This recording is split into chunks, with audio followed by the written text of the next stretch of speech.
someone attends a specialist appointment, there is often an expectation that the assessment will quickly identify a single structure that is causing the problem. Clinical assessment is rarely that linear. It begins with listening.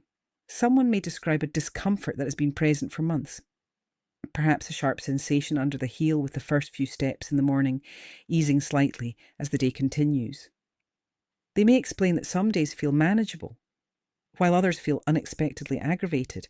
That description is not simply background information, it is part of the assessment itself. Movement is then observed. Not just how far a joint moves, but how easily does it move, how the foot contacts the ground, how does weight transfer across it during standing and walking, whether certain areas appear to accept more load than others. These observations are not about spotting fault, they are about understanding how the system is behaving under demand. Sometimes the area that feels most uncomfortable is not the only area involved. A joint may move less than expected, subtly shifting stress elsewhere.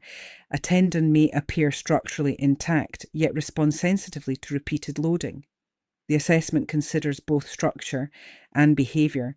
Tissue response under pressure also matters.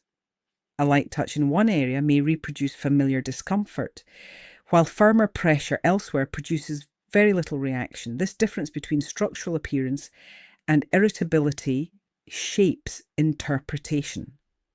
Sensitivity does not always mirror visible change, and visible change does not always mirror sensitivity. Pattern over time carries equal weight. Someone might describe discomfort that appears only after prolonged standing, or only on uneven ground, or only after increasing activity. These variations are not inconsistencies. They are clues to how load tolerance fluctuates. Context is also part of the picture. Previous injuries, changes in routine, alterations in footwear, or shifts in general health can all influence how the foot responds to stress. None of these factors automatically defines the explanation. They contribute to the broader understanding of demand and adaptation. Observation continues even in simple moments.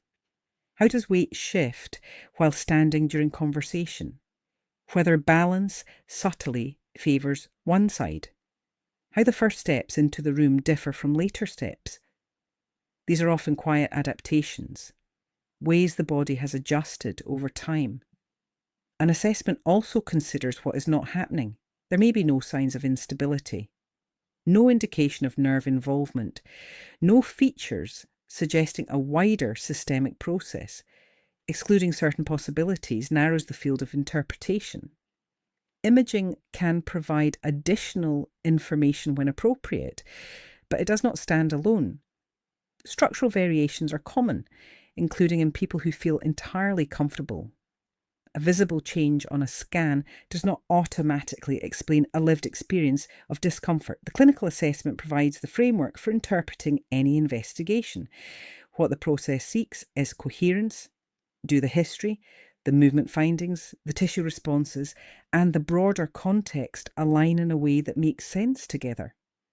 Is the behaviour of the foot under load consistent with the way the discomfort has been described? The outcome of an assessment is not always a dramatic revelation. More often it is a gradual clarification. Some possibilities become less likely, others remain plausible. Uncertainty is refined rather than erased. A specialist clinical assessment evaluates movement, load response, tissue behaviour, variability over time, and the way all of these elements interact within a living system. It is less about identifying a single damaged part and more about understanding how the body is adapting under strain. That understanding develops through careful listening, observation, and interpretation, often quietly and without the need for a definitive final statement.